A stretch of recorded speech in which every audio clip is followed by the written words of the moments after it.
pinakamataas na naitalang sulfur dioxide emission mula sa Bulkang Mayon at update sa aktibidad ng Bulkang Kanlaon, ating pong pag-uusapan kasama si PhilVox Director Dr. Teresito Bacolcol. Dr. Bacolcol, magandang tanghali po sa inyo. Magandang tanghali din po sa inyo, ma'am.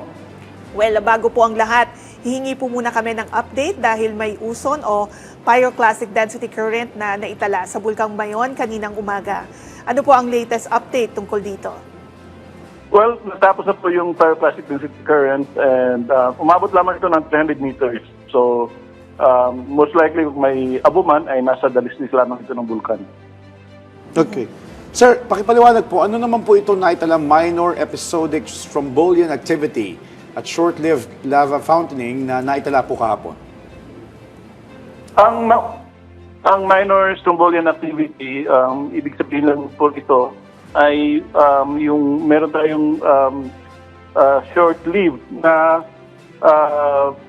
short explosive burst of lava. So yun lang po yung ibig sabihin ng minor strombolian activity. Hindi po yan umabot ng minutes kasi kapag dire-diretso po yan, lava fountaining na po yan.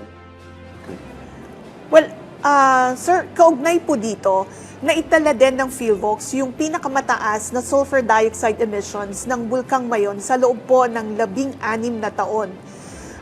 Ano po yung ipinapahiwatig ng biglang pagtaas nito sa kasalukuyang kondisyon ng bulkan? Is this something that we have to be afraid of or this is just normal, sir? Actually po, based sa latest advisory natin, ang 13,128 tons per day noong June 11, ito yung highest emission ng Mayon sa loob ng 26 years, not 16 years. But anyway, ang sulfur dioxide o SO2 ay gas na nang galing sa magma.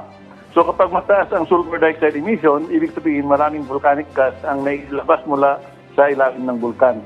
Pero kahapon, bumaba na po ito sa 5,842 tons per day. And although mataas pa rin ito if you compare it sa kanyang normal level. May dapat ba tayong ipag-alala dito, Dr. Bacolcol? Since ito nga yung pinakamataas? Importante natin tingnan na hindi lamang SO2 ang tinitingnan natin. Kasabay nito, tuloy pa ang lava effusion, may volcanic earthquakes pa rin tayo, may rockfall activity at crater glow, at slight inflation or pamamag at northeastern flank ng bulkan. So kapag pinagsama-sama natin ang lahat ng monitoring data, ang interpretation natin ay manatiling mataas ang unrest at may possibility that pa rin na magbago ang current eruption behavior. So, but for now, nasa alert level 3 pa rin ang Mayon volcano. Okay. At bagamat humina na nga po ang pagdaloy ng lava mula sa bunganga ng Mayon, any factors po na ating ikinukonsidera bakit po patuloy na tumataas ang antas ng sulfur dioxide na ibinubuga po nito? Okay, so hindi kasi laging sabay ang lava flow at gas emission activity. So pwedeng bumagal ng kaunti ang lava na nakita natin sa ibabaw or sa surface, pero sa ilalim ng bulkan, active pa rin ang magma at patuloy pa rin itong naglalabas ng volcanic gas.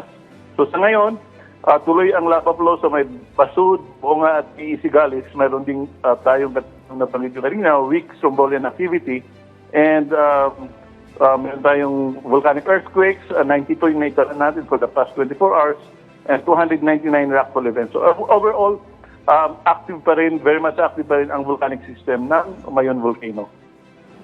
Yes. And nabanggit nyo nga po yung mga volcanic activities. Ano naman yung posibleng epekto nito sa kalusugan at kabuhayan ng mga residente, particularly nitong matinding pagbuga ng sulfur dioxide? And papaano ba natin ito may iwasan? So kapag mataas ang sulfur dioxide concentration natin, pwede itong magdulot ng irritasyon sa mata, sa ilong at sa lalamunan. Pwede rin makadulot ito ng pag-ubo at pwede tayong hirapang huminga, lalo na yung may mga hika o yung iba pang respiratory illnesses. So kung magpatuloy o lumala ang volcanic activity, maaari rin itong maka-apekto sa agrikultura, livestock at outdoor livelihood.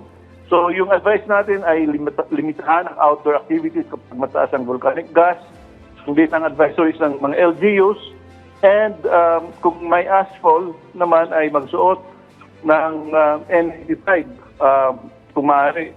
So tandaan lang na ang N95 ay effective ito laban sa volcanic ash kesa mismo ng sulfur dioxide gas. Kaya kung mataas ang gas concentration, mas mainam na umiwas muna sa affected area kung kinakailangan. Okay, sir, kumpirmahin lang din po namin sa ibang usapin po. Base po sa ulat, posibleng itaas ang alert level ng Bulkang Kanlaon kung magpapatuloy ang aktibidad nito. Ano na po ba ang sitwasyon ng Bulkang Kanlaon at ano-anong pagbabago po ang kasalukuyang inyong tinututukan ng FIVOX? Okay, so sa ngayon, nasa alert level 2 pa rin ng Kanlaon Volcano. And matatandaan natin na noong July 9 ay nagkaroon tayo ng moderate explosive eruption na nag-produce ng ash plume, pyroclastic density currents or yung tinatawag na ozone, and ballistic fragments na umabot ng around 4 to 5 kilometers mula sa crater. So after that eruption, wala naman tayong nakitang sustained increase sa monitoring parameters. And base sa ating latest monitoring for the past 24 hours, meron tayong 8 volcanic earthquakes and yung sulfur dioxide natin nasa 741 tons per day lamang at may ongoing inflation o pamamaga pa rin ng bulkan. So, ibig sabihin, may activity pa rin sa ilalim kaya patuloy tayong monitor natin ng mabuti. So kung magkakaroon ng mas frequent na explosive eruptions o sabay-sabay na tumataas yung ibang monitoring parameters natin, then we may raise it to alert level 3. But for now, maintain muna natin yung alert level 2. Okay. Well, yes, and in relation to that, sir, anong mga lugar o saan-saan yung mga bayan na ramdam yung epekto ng pag-aalburuto ng Kanlaon? And ano po yung mga paalala ng PhilVox upang matiyak yung kaligtasan and kalusugan ng mga residente malapit po dyan sa bulkan? Okay, so again, yung July 9 na moderate explosive eruption, ang pinakamalaking epekto nito ay naitala sa Canlaon City, also at San Carlos City. And pati yung abo natin, although traces na lamang, umabot din to sa ilang bahagi ng Cebu. That was expected kasi yung hangin at the time ay towards the east. So sa kabuuan, 31 barangays, sa 12 municipalities at 7 cities ang naapektuhan. So kung magkatuloy ng ashfall, magsuot, again, katulad ng nabanggit ko kanina, magsuot ng N95 mask, protektahan ang pagkain at tubig at ngayong tagulan, i-alert of train sa possibility na magkaroon ng lahar or sediment-laden stream flows. Okay. At para po sa kaalaman ng ating mga kababayan, muli natin silang paalalahanan, paano po ba dapat ligtas na linisin at itapon ang naipong abo mula sa bulkan? Yung iba kasi, Dr. Bacolcol, ang ginagawa ay ginagawang content sa social media, yung paglalaro ng abo. Yes, tama kayo. Huwag po natin gawin yan. Again, as I mentioned, magsuot ng N95 mask and magsuot din ng goggles at gloves bago mag-alnis nito. So, ang pwede lang gawin, bahagyang basain ang abo para hindi ito madaling liparin. Pagkatapos ay walisin at ilagay sa sako, isako nila yon. Huwag ito itapon sa drainage o sa kanal dahil maaari itong magbara at magdulot ng pagbaha.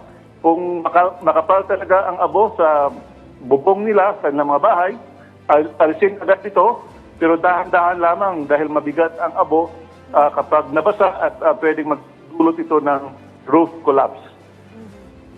Yeah. And napag-uusapan nga po no, yung abo, sakaling hindi ma-dispose na maayos yung mga volcanic ashes, ano po yung posibleng epekto nito sa tao and of course sa ating kapaligiran, sir? Okay, so kapag hindi maayos ang disposal, pwedeng liparin ulit ito ng hangin at magdulot ng respiratory problems at saka eye irritation.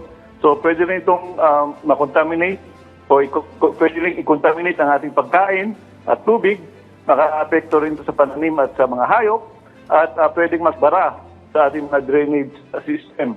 So kapag umuulan, maaari rin ito maging bahagi ng lahar o sediment-laden stream flows. Alright. Panguli na lamang po, Director Bacolcol, mensahe niyo po sa ating mga kababayan, lalo na yung mga nasa lugar na kalapit ng mga bulkan binabantayan ninyo sa ngayon. So ang mensahe natin ay manatiling kalmado but magiging vigilant.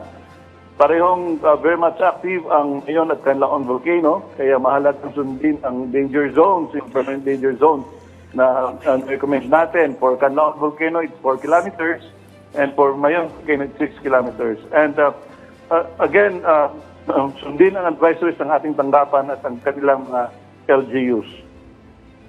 Well, on that note, maraming salamat po sa inyong oras, PhilVolks Director Dr. Teresito Bacolcol. Maraming salamat din po.